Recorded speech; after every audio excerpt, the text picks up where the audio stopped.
بیوی کے پستان کا بوسہ لینا جائز ہے یا نہیں؟ بیوی کے پستان کو منہ میں لینا کیسا ہے؟ کیا بیوی کا دودھ پینے سے نکاح ٹوٹ جاتا ہے؟ بیوی کے ساتھ بوسو کنار کرتے ہوئے کس کرتے ہوئے اگر شرمگاہ سے قطرے نکلیں تو کیا غسل فرض ہوگا یا نہیں؟ ان سب سوالوں کے جواب جانیے ویڈیو کو مکمل دیکھ کر۔ بسم اللہ الرحمن الرحیم۔ السلام علیکم ورحمۃ اللہ۔ محترم ناظرین، اگر میاں بیوی ساتھ ہیں اور ان کی شرمگاہ مل گئی، شوہر کا اخراج یعنی منی خارج نہیں ہوئی اور اس سے پہلے کسی وجہ سے دور ہٹ جانا پڑا، یا دوسری صورت میں یوں کہہ لے کہ میاں اور بیوی ملے کہ دونوں کی شرمگاہ ٹچ ہوئی، بچہ اٹھ گیا یا کوئی اور مسئلہ آ گیا جس کی وجہ سے دونوں کو دور ہٹ جانا پڑا، تو کیا ایسے میں غسل واجب ہوگا یا نہیں؟ محترم ناظرین، دو چھوٹے چھوٹے سوال پوچھے گئے ہیں۔ میں چاہتا ہوں کہ وہ دو سوال اور ان کے مختصر جواب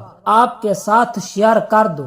یہ دو ایسے سوال ہیں جن کے جواب آپ کے علم میں انشاءاللہ تعالی اضافہ کا سبب بنیں گے۔ محترم ناظرین، ایک سوال پوچھا گیا ہے کہ بیوی اپنے شوہر کا عضو تناسل پکڑ کر مالش کر کے یا رگڑ کر اس کو فارغ کر سکتی ہے، یعنی کہ اس کی منی نکال سکتی ہے؟ اس کا جواب یہ ہے کہ اسلام نے ہاتھ سے منی نکالنا ناجائز اور مکروہ تنزیہ کہا گیا ہے، پھر چاہے وہ اپنے ہاتھ سے کرے یا اپنی بیوی سے کروائے، اس لیے اس سے بچنا ہوگا۔ دوسرا سوال یہ ہے کہ کیا بیوی کے پستانوں کے درمیان شوہر اپنے نفس کو رگڑ کر منی نکال سکتا ہے یا اپنے آپ کو فارغ کر سکتا ہے؟ کیا ایسا کرنا جائز ہے؟ جواب اس کا یہ ہے کہ خواہش کو پورا کرنے کے لیے شوہر یا بیوی کی شرمگاہ کا استعمال کر کے ہم بستری کے ذریعے پورا کیا جا سکتا ہے۔ اس کے علاوہ کسی بھی دوسرے طریقے سے اسلام میں اجازت نہیں ہے، کیونکہ بیوی کے پستانوں پر آپ کے بچے کا حق ہے، آپ کا حق اس جگہ پر نہیں ہے، اس لیے ایسا کرنے سے بچنا چاہیے۔ اگر آپ ایسا کر کے پستانوں والی جگہ کو ناپاک کر دیں گے، جب آپ کا بچہ وہاں سے دودھ پیے گا تو اس پر اس کا بہت زیادہ منفی اثر پڑے گا۔ محترم ناظرین، ہم واپس اپنے موضوع کی طرف آتے ہیں کہ کیا بیوی کے ساتھ بوسو کنار کرتے ہوئے کس کرتے ہوئے اگر شرمگاہ سے قطرے نکلیں تو کیا غسل فرض ہوگا یا نہیں؟ یعنی ہم بستری تو نہیں کی، صرف بوسو کنار کیا جس کی وجہ سے شرمگاہ سے قطرے نکلے، تو غسل فرض ہوگا یا نہیں؟ دیکھیے، عام طور پر بیوی کے ساتھ بوسو کنار کرنے سے یا ذہن کے اندر غلط قسم کے خیالات آنے سے یا پھر غلط قسم کی تصویروں پر نظر پڑ جانے سے مزی کا اخراج ہوتا ہے، منی کا اخراج نہیں ہوتا۔ یعنی ان صورتوں میں مزی خارج ہوتی ہے، منی خارج نہیں ہوتی۔ مزی خارج ہونے سے غسل فرض نہیں ہوتا، البتہ اس شخص کا وضو ہو تو وہ ٹوٹ جاتا ہے، لیکن ایسی صورت میں منی کا اخراج ہو جائے تو پھر غسل فرض ہو جائے گا۔ ایک سوال کیا گیا ہے کہ کیا شوہر اپنی بیوی کے پستان کو منہ میں لے سکتا ہے یا نہیں، اسے چوم سکتا ہے یا نہیں، اسے بوسہ دے سکتا ہے یا نہیں؟ اور اگر کسی شوہر نے اپنی بیوی کے پستان کو منہ میں لیا تو دودھ نکل آیا تو کیا دودھ نکل آنے سے نکاح ٹوٹ جائے گا یا پھر نہیں؟ اللہ تبارک و تعالی قرآن مجید میں ارشاد فرماتے ہیں کہ تمہاری بیویاں تمہارے لیے ایک لباس ہیں اور تم ان کے لیے لباس ہو۔ اللہ تبارک و تعالی مزید ارشاد فرماتے ہیں کہ تمہاری بیویاں تمہارے لیے کھیتیاں ہیں،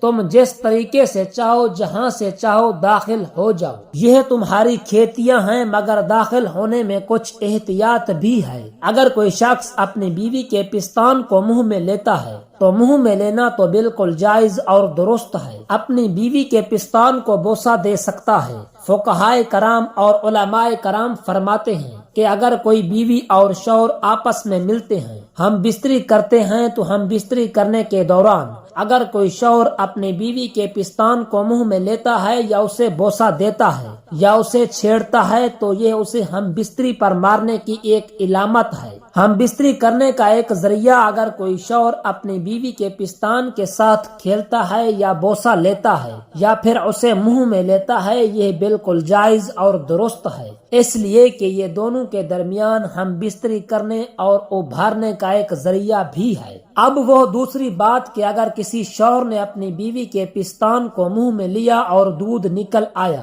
تو کیا اس کا نکاح ٹوٹ جائے گا یا نہیں؟ اللہ تبارک و تعالی نے رضاعت کی مدت کو 2.5 سال بیان فرمایا کہ اگر کوئی بچہ 2.5 سال کا ہے کہ اگر وہ بچہ کسی بھی عورت کا دودھ پیتا ہے تو وہ اس بچے کی رضائی ماں ہو جائے گی اور وہ بچہ اس عورت کا رضائی بیٹا ہو جائے گا۔ عموماً ہمارے معاشرے میں یہ کہا جاتا ہے کہ یہ میری رضائی ماں ہے یا میری یہ رضائی اولاد ہے۔ اس مسئلے کے مطابق وہ بچہ 2.5 سال کی عمر تک یا اس سے پہلے کسی عورت کا دودھ پی لیتا ہے تو وہ اس عورت کا رضائی بیٹا ہو جاتا ہے۔ اگر وہ رضائی بیٹا ہوگا تو وہ اس عورت کی بیٹی سے نکاح نہیں کر سکتا ہے۔ یہ رضاعت کی مدت ہے۔ فقہائے کرام مزید یہ فرماتے ہیں کہ اگر کوئی شوہر اپنی بیوی کے پستان سے کھیلتا ہے یا اسے چومتا ہے یا اسے منہ میں لیتا ہے تو احتیاط یہ کرنا چاہیے کہ اگر وہ اس حالت میں ہے کہ کچھ دن پہلے انہوں نے بچے کو جنم دیا ہے اور بچہ اس سے دودھ پیتا ہے تو شوہر کو چاہیے اس حالت میں اپنی بیوی کے پستان کو منہ میں لینے یا بوسہ لینے سے گریز کرے، کیونکہ اگر بیوی کا دودھ شوہر کے منہ میں چلا جائے گا تو یہ ناجائز اور حرام ہے۔ لہٰذا اس حالت میں منہ میں پستان یا بوسہ لینے سے احتیاط برتنی چاہیے۔ ایک اور سوال پوچھا گیا ہے کہ اگر میاں بیوی ساتھ ہیں اور ان کی شرمگاہ مل گئی، شوہر کا اخراج یعنی منی خارج نہیں ہوئی اور اس سے پہلے کسی وجہ سے دور ہٹ جانا پڑا، یا دوسری صورت میں یوں کہہ لیجئے کہ میاں اور بیوی ملے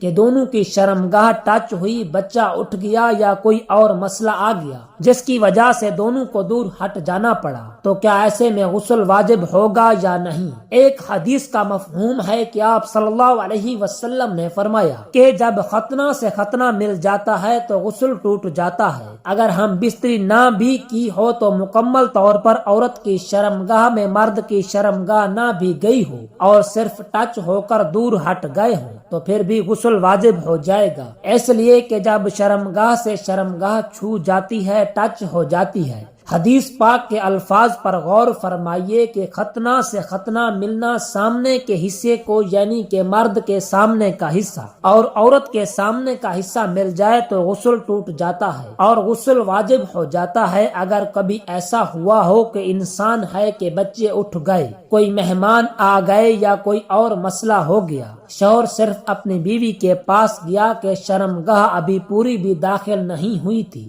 یا پھر داخل ہو بھی جائے، اخراج یعنی فارغ ہونے سے پہلے کسی مسئلے یا پرابلم کی وجہ سے نکالنا پڑے تو آپ دونوں پر غسل واجب ہو جائے گا۔ آپ کی منی خارج ہوئی یا نہ ہوئی ہو اس سے کوئی فرق نہیں پڑے گا، اس سے غسل واجب ہو جائے گا۔ محترم ناظرین، یہ تھی آج کی ہماری ویڈیو جس میں غسل اور پستانوں کو منہ میں لینے کے بارے میں بتایا گیا ہے۔ اگر ویڈیو پسند آئی ہو تو ویڈیو کو لائک اور اپنے دوستوں کو ضرور شیئر کیجیے گا اور کمنٹ باکس میں اللہ تعالیٰ اور نبی پاک صلی اللہ علیہ وسلم کے 99 ناموں میں سے ایک نام ضرور ٹائپ کیجیے گا۔ شکریہ۔